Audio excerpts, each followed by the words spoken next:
اس ملک میں جو خداوند تیرا خدا تجھے دیتا ہے دراز ہو۔ آمین۔ یہ خدا کے حکم ہے۔ اسی طرح اگر ہم استثنا دیکھیں، اس کا 5واں باب اس کی 17 آیات میں یوں لکھا ہے، تو خون نہ کرنا، کسی طرح کا بھی گناہ نہیں کرنا جو خداوند نے ہمیں دکھائے ہیں، بتائے ہیں۔ استثنا 19 باب 14 میں کہ تو اس ملک میں جسے خداوند تیرا خدا تجھ کو قبضہ کرنے کو دیتا ہے، اپنے ہمسائے کی حد کا نشان جس کو اگلے لوگوں نے تیری میراث کے حصے میں ٹھہرایا ہے مت ہٹانا۔ ہم یہ ظاہر ہوتا ہے کہ جو تجھے حصہ دیا گیا ہے، جو تیرا حصہ ہے، ہم نے کیا کرنا ہے؟ اسی حصے پر قائم رہنا ہے۔ یہ خدا کا کلام ہمیں یہ سکھاتا ہے۔ اسی طرح 1 سموئیل اس کا 10واں باب اس کی 7 میں، سو جب یہ نشان تیرے آگے ہو تو پھر جیسے موقع ہو ویسے ہی کام کرنا، کیونکہ خداوند تیرے ساتھ ہے۔ ہم جب ایمانداری سے، وفاداری سے چلیں گے تو خدا کا کلام ہمیں سکھاتا ہے کہ میں ہمیشہ تیرے ساتھ رہوں گا، ہمیشہ تیری حفاظت کروں گا، میں ہمیشہ تجھے چھڑاؤں گا۔ اگر ہم نیک نیت سے کوئی بھی کام کرتے ہیں، اگر ہم پورے ایمان میں کھڑے ہو کر، چاہے حالات کیسے بھی ہوں، ہم خدا پر توکل کرتے ہیں، نہ کہ حالات پر۔ خدا کہتا ہے جس طرح کے حالات ہوں اس کے مطابق چلیں۔ ہمیں صرف اس کلام کے مطابق جو حکم دیے گئے چلتے رہیں گے تو خداوند، میرا اور آپ کا خدا کہتا ہے میں تجھے چھڑاتا بھی ہوں، بچاتا بھی ہوں اور عزت بھی بخشتا ہوں۔ اور خداوند کا حکم ماننا سب سے ضروری ہے۔ اگر ہم 1 سموئیل اس کا 15-22 میں دیکھیں، سموئیل نے کہا خداوند سوکھتی قربانیوں اور ذبحوں سے اتنا ہی خوش ہوتا ہے جتنا اس بات سے کہ خدا کا حکم مانا جائے۔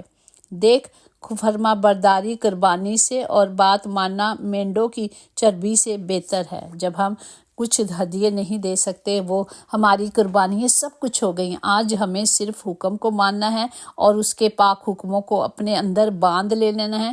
خدا کا کلام اس مثال میں کہتا ہے کہ وہ ایک طویت ہوتا ہے نا جو اپنے گلے میں باندھ لیتے ہیں تاکہ ہمیں یاد رہے۔ اسی طرح خدا کا زندہ کلام ہمیں یہ سکھاتا ہے، خروج 20 باب 23 میں، کہ تم میرے ساتھ کسی کو شریک نہ کرنا، یعنی چاندی یا سونے کے دیوتا بنانے کے لیے نہ گھڑ لینا۔ کوئی بھی چیز، خدا کہتا ہے سونا چاندی، یہ ساری چیزیں خدا کو ناپسند ہے۔ اس لیے باپ جی کہتے ہیں کہ ان کو میرے سامنے مت رکھنا، بلکہ ہمیں کیا کرنا ہے؟ ایک دوسرے کا بھار اٹھانا ہے، یوں مسیح کی شریعت کو پورا کرنا ہے۔ جہاں کوئی غلط ہے وہ ہمیں ڈرنا نہیں، ہمیں بتانا ہے۔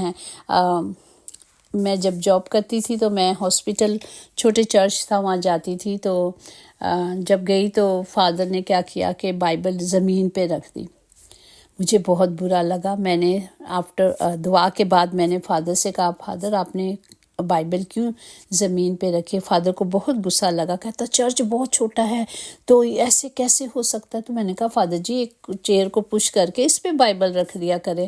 تو اب میں خدا کا شکر کرتی ہوں کہ میں اب کل چرچ گئی، کافی عرصے کے بعد اس چرچ میں اپنے کام والے، اور میں نے دیکھا کہ بائبل باقاعدہ ایک ٹیبل پہ ایک اس جگہ پہ رکھی گئی تھی۔ کیونکہ اگر کہیں آپ دیکھتے ہیں تو ڈرے نہیں، ہمیں لوگوں سے نہیں ڈرنا۔ ہاں فادر نے تھوڑے دن مائنڈ کیا لیکن وہ ٹھیک تھے، اور میں شکر کرتی ہوں کہ وہ بات مانی گئی کہ ہم خدا کے کلام کی عزت کریں، کیونکہ ہم پیروں میں کلام رکھ دیتے ہیں، او جی کلام کچھ نہیں ہوتا۔ کیوں نہیں کچھ ہوتا؟ یہ خدا کے کلام کی، خدا کے منہ کی باتیں، جب ہم کلام کو آنر نہیں کریں گے تو ہم کسے آنر کریں گے؟ سچا آغاز ہمیشہ سچے انجام پر ختم ہوتا ہے، اور جھوٹا آغاز ہمیشہ جھوٹے انجام پر۔ تو ہمیں صرف سچائی پہ قائم رہنا ہے، اور سچائی ہمیں کیا کرے گی؟ آزاد کرے گی۔ یہی خدا کا کلام ہے اس کے بندوں کے لیے، اور خدا کا کلام اور اس کا جلال ان کی اولاد پر ظاہر ہوتا ہے۔ خدا کے کلام کو ہم نے لینا ہے، اور آج کا حاصل کلام یہی ہے کہ تمام لعنتیں جو ہیں، خدا نے کہا ہے اگر نافرمانی کے نتیجے یہی ہیں کہ اس نے کہا کہ شہر میں بھی تو لعنتی ہوگا، کھیتوں میں بھی تو لعنتی ہوگا، جہاں کہیں بھی جائے گا لعنت تیرا کیا کرے گا؟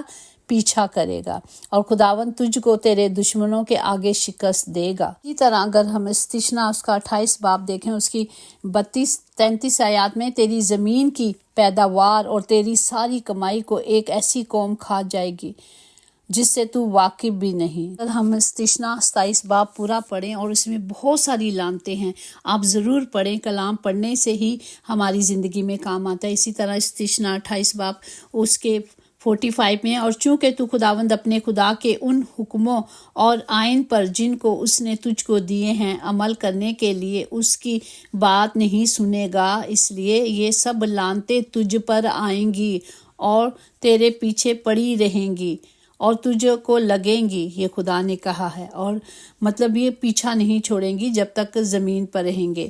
لیکن خدا کا کلام ہمیں یہ سکھاتا ہے کہ ہم نے کیا کرنی ہے، فرما برداری کریں گے تو خدا کا کلام ہماری زندگی میں کام کرے گا۔ اگر حکم نہیں مانیں گے تو یہ لعنتیں نسل در نسل تک چلتی رہیں گی۔ خدا نے ہمیں سر ٹھہرایا ہے، دم نہیں ٹھہرایا، اس لیے ہم نے خدا کے حکموں کو ماننا ہے، خدا کی مرضی پہ چلنا ہے۔ اور آج کے کلام کے لیے ہم شکر کرتے ہیں کہ کیونکہ خداوند جس سے محبت کرتے ہیں ان سے تنبیہ کرتے ہیں تاکہ وہ سنوارے جائیں، نکھارے جائیں۔ تو خدا باپ جی ہم شکر کرتے ہیں، ہم تعریف کرتے ہیں باپ جی، ہم سب کو اپنی حکمت سے، قدرت سے بھر دے تاکہ ہم صرف آپ کے حکموں کو مانیں، ہم صرف اس زندہ کلام کو جو دیا جاتا ہے اس پر عمل کریں تاکہ ہمارے گھروں میں کبھی لعنتیں نہ ہوں بلکہ ہمارے گھروں کے خطے بھرے رہیں۔ پریز دی لارڈ۔ اور خدا کا کلام تیرے بندوں پر اور تیرا جلال ان کی اولاد پر ظاہر ہوتا رہے۔